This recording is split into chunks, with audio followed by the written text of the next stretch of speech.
यह देश में शायद पहली बार देखने को मिल रहा है कि युवा लगातार बेरोजगारी की मार खा रहे हैं और साथ में प्रशासन की लाठियां भी। हमारे पीछे आप तस्वीर देख रहे होंगे, भारतीय जनता पार्टी का कार्यालय है।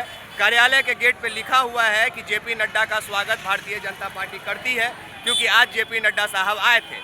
लेकिन जो भीड़ देख रहे हैं, जो तिरंगा लहराते हुए देख रहे हैं, जो हाथों में मोमबत्ती देख रहे हैं, यह सब संविदा कर्मियों का है। उन लोगों का जो पिछले 5 साल से सरकार के कहने पे सरकार के लिए काम तो कर रहे थे, लेकिन जब अपनी मांगों को लेकर धरना स्थल पहुंचते हैं तो एक साथ 7,000 से अधिक लोगों को नौकरी से ही बर्खास्त कर दिया जाता है, जिसके बाद ये लोग आज धरना प्रदर्शन कर रहे हैं। लेकिन इससे पहले 2 दिन पहले जब ये लोग पहुंचे थे तो इनके ऊपर प्रशासन की ताबड़तोड़ लाठियां बरसी थी। और उसके बाद आज जब जेपी नड्डा की खबर इन लोगों को मिली कि जेपी नड्डा आज आए हैं, तो इन लोगों ने अपने मांग को लेकर बीजेपी के कार्यालय पे आना उचित समझा। लेकिन इन लोगों से मिलने ना कोई आ रहे हैं, ना कोई बुला रहे हैं कि आप आइए, आखिर आपकी मांग क्या है। लेकिन जब कुछ नहीं हुआ तब थके हारे ये बेरोजगार युवा, क्योंकि अब इन लोगों के पास रोजगार है नहीं, जो नौकरी था वो छूट गया है, तो ये लोग हाथों में मोमबत्ती और तिरंगा लेकर भारतीय जनता पार्टी के गेट के बाहर बैठ गए हैं। घड़ी में समय हो रहा है 6:41, मतलब 6:45 के लगभग, और अभी भी यहाँ पे सैकड़ों युवा टिके हुए हैं। लेकिन कोई भी सूद लेने वाला नहीं है। कभी भी इनके ऊपर लाठी चल सकता है, कभी भी भारतीय जनता पार्टी का गेट बंद करके इन लोगों को अनसुना किया जा सकता है। और यह सब अब बिहार की धरती पे हो रहा है, यह सब अब देश की धरती पे हो रहा है। क्यों? क्योंकि हमने माननीय नरेंद्र मोदी जी, जिनका सीना 56 इंच का है, उनको प्रधानमंत्री बना रखा है।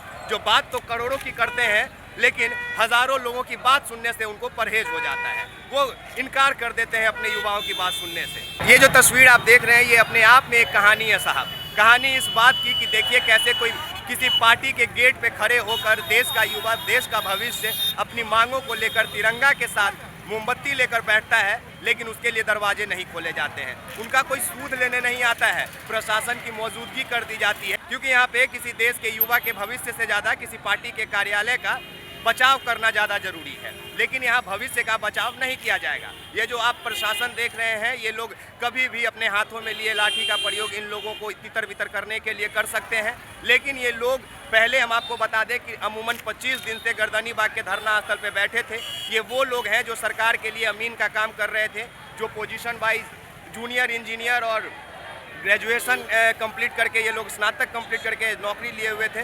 11 महीने का इन लोग का कॉन्ट्रैक्ट पे नौकरी हुआ था, लेकिन 11 महीना वाला कॉन्ट्रैक्ट बढ़ा बढ़ा के 5 साल तक किया गया। और 5 साल के बाद जब ये लोग अपनी मांग को लेकर सड़कों पे उतरते हैं तो कहा जाता है कि जाइए, हम आपकी मांग ही नहीं सुनेंगे, और अगर आप लोग हमारी बात नहीं सुनिएगा तो हम आपको उस नौकरी से हटा देंगे। और 7,000 लोगों को हटा दिया जाता है। 7,000 युवाओं के भविष्य को 1 मिनट में अंधकार में ढकेल दिया जाता है। इन युवाओं से जब हम गर्दनी बाग के धरना स्थल पे जाकर रात में बात किए थे, जो 16 दिन से भूख हड़ताल पे भी बैठे हुए थे, जब उन लोगों से बात किए तो बताया कि साहब देखिए ना, सरकार एक धरना स्थल बनाया है गर्दनी बाग में, लेकिन कोई भी सरकार के तरफ से डेलीगेशन टीम आकर हमसे बात नहीं कर रहा है। ना हम सरकार के पास जब जाते हैं अपनी मांगों को लेकर तो वो हमारी बातों को तवज्जुह देते हैं, तो आखिर हम जाएं तो कहाँ जाएं। इसलिए ये लोग शांतिपूर्ण तरीकों से अपनी बात को रखने के लिए हाथों में मोमबत्ती और तिरंगा लेकर भारतीय जनता पार्टी के गेट के बाहर खड़े हैं। अब इससे बेहतरीन दृश्य हम आपको अपने देश का नहीं दिखा सकते हैं, जहाँ पे हमारे नरेंद्र मोदी और इस पार्टी के सर्वोसर्वा अभी जेपी नड्डा जो है,